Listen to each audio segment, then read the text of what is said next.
1879 यानी आज से 150 साल पहले पिरामिड के पास से एक आदमी गुजर रहा था। तभी उसके सामने एक जैकाल आ गया। उस आदमी ने जब उस जैकाल को एक पत्थर फेंक कर मारा तब वह जैकाल भागकर पिरामिड में बने एक छोटे से होल में घुस गया। वह आदमी भी उस होल के अंदर जाकर देखना चाहता था कि उस पिरामिड के अंदर क्या है, लेकिन उस आदमी को ये बात बिल्कुल भी नहीं पता थी कि वह पिरामिड से जुड़े एक बहुत बड़े राज को दुनिया के सामने लाने वाला है। वह आदमी उस छोटे से होल से पिरामिड के अंदर जाता है और अंदर जाते ही वह पिरामिड के एक सीक्रेट चैम्बर में पहुंच जाता है, जिसकी दीवारों पे अजीबोगरीब भाषा में कुछ लिखा हुआ था। यही वह दिन था जब उसने दुनिया भर के आर्कोलॉजिस्ट और रिसर्चर्स को अचंभों में डाल दिया। यही वह दिन था जब सबको पता चला कि पिरामिड के अंदर गुप्त कमरे बने हुए हैं। उन कमरों पे आज भी रिसर्च किया जा रहा है। हमने आपको इस वीडियो के पहले पार्ट में बताया था कि 4500 वर्ष पहले इजिप्शियंस ने बगैर किसी कंपास के पिरामिड को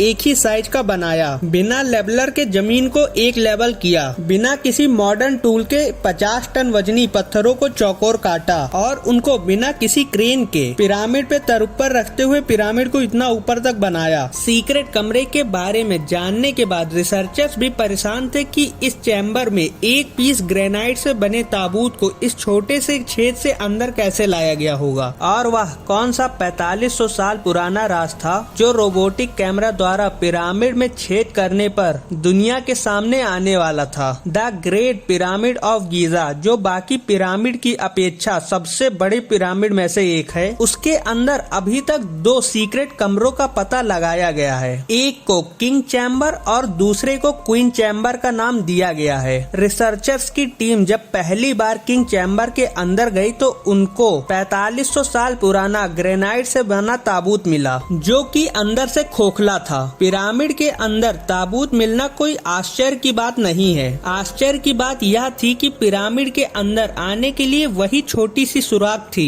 जिसमें से इंसान भी बड़ी मुश्किल से अंदर आ सकते थे। फिर एक पीस में बने ग्रेनाइट से बना इतना बड़ा ताबूत अंदर कैसे आया? बहुत रिसर्च के बाद यह पता चला कि इस ताबूत को किंग चैम्बर के अंदर ही बनाया गया था। उसके बाद सिर्फ इस छोटे से रास्ते को छोड़कर पूरे पिरामिड को बंद कर दिया गया। आखिर 4500 वर्ष पूर्व वह कौन लोग थे जिन्होंने इतने बड़े पिरामिड को बनाने का फैसला किया? कुछ लोगों का मानना है कि यह काम गुलामों से जोर जबरदस्ती द्वारा कराया गया। वहीं कुछ लोगों का मानना है कि इस काम को एलियन ने किया है, जो हजारों वर्ष पूर्व इस पृथ्वी पर आए और इस पिरामिड को बनाकर चले गए। रिसर्चर्स ने वहाँ पर मिले मजदूरों के हड्डियों और ढांचों पर जब रिसर्च की तो इन सब थ्योरी को गलत बता दिया, क्योंकि वहाँ पर मिले हड्डियों और ढांचों पर चोट के निशान मिले थे, जिनकी सर्जरी भी की गई थी। उस समय गुलामों के साथ ऐसा मानविक व्यवहार करना संभव नहीं था। इससे यह पता चलता है कि इन पिरामिड्स को ना तो गुलामों ने बनाया और ना एलियंस ने। आज के समय में किसी भी बिल्डिंग को बनाने में इंसानों से ज्यादा मशीनों का इस्तेमाल किया जाता है, फिर भी उन्हें बनाने में 4 से 5 साल का वक्त लग जाता है। लेकिन 4500 साल पूर्व उनके पास ऐसे कोई आधुनिक मशीन नहीं थे, इसलिए इन्हें बनाने में बहुत सारे मजदूर लगे होंगे। लेकिन कितने? रिसर्चर्स का मानना है कि इन पिरामिड्स को बनाने में कम से कम 1 लाख मजदूर लगे होंगे। रिसर्चर्स और आर्कोलॉजिस्ट की टीम पिरामिड से जुड़े कई रहस्यों को खोल चुकी है, लेकिन उनके मन में यह सवाल अभी भी है कि इन पिरामिड्स को बनाने का मकसद क्या था? इतने बड़े पिरामिड के अंदर इतने सीक्रेट कमरों को बनाने का कोई तो मकसद रहा होगा। सिर्फ ममीज को दफनाने के लिए इतना सब कुछ नहीं किया गया होगा। इजिप्शियंस का मानना था कि जब कोई इंसान मर जाता है तो आसमान में जाकर एक सितारा बन जाता है। मरने के बाद भी अपने परिवार दोस्तों के काम आए, इसलिए उन्हें पिरामिड्स में दफनाया जाता था और वहाँ लिरती भाषा के माध्यम से लिखा जाता था ताकि वह अपने मकसद को हासिल कर सके। लेकिन इस बात का अभी तक कोई प्रूफ नहीं मिला है। पिरामिड से जुड़ा एक सवाल अभी भी रिसर्चर्स के मन में था कि वहाँ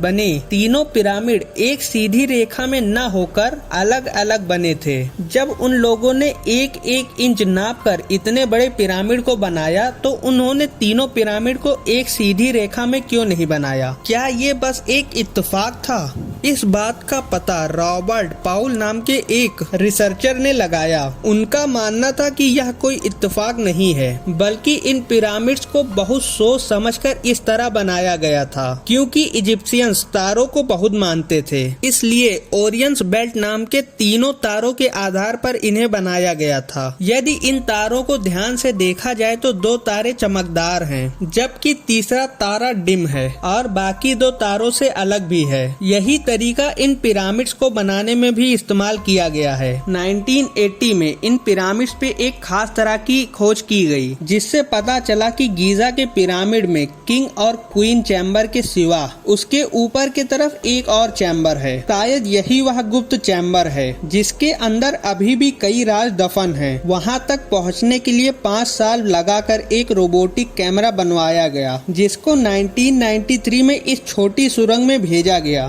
200 फीट आगे जाकर यह रोबोटिक कैमरा रुक गया, क्योंकि आगे एक पत्थर की दीवार थी जिस पर 2 कॉपर के हैंडल लगे थे। रिसर्चर्स की टीम द्वारा 8 सालों तक मेहनत करके एक खास तरह के रोबोटिक कैमरा को तैयार किया गया, जिसके आगे एक ड्रिल मशीन भी लगी थी। उस रोबोट की सहायता से उस पत्थर की दीवार में एक छोटा सा सुराख किया गया, जिससे कैमरा अंदर जा सके। उस कैमरे की सहायता से जब अंदर देखा गया तो वहाँ एक और पत्थर था। जब कैमरे को उस कमरे के जमीन के तरफ किया गया तो उन लोगों ने देखा कि कमरे के जमीन पर लाल रंग से किसी और भाषा में लिखा हुआ था। ये मैसेज 4500 वर्ष पूर्व इस कमरे को बंद करने से पहले लिखा गया था। किसी को भी यह लैंग्वेज समझ नहीं आया। रिसर्चर्स का मानना है कि उस पत्थर के पीछे कुछ ऐसा जरूर है जिससे बहुत सारे रहस्यों का पता चल सकता है। संभव है कि आने वाले कुछ सालों में शायद दूसरा कोई रोबोटिक कैमरा उस दीवार के पीछे देख सके। आपको यह वीडियो कैसी लगी कमेंट में जरूर बताएं, और अगर आप हमारे चैनल पे नए आए हैं तो इस चैनल को सब्सक्राइब जरूर कर लें।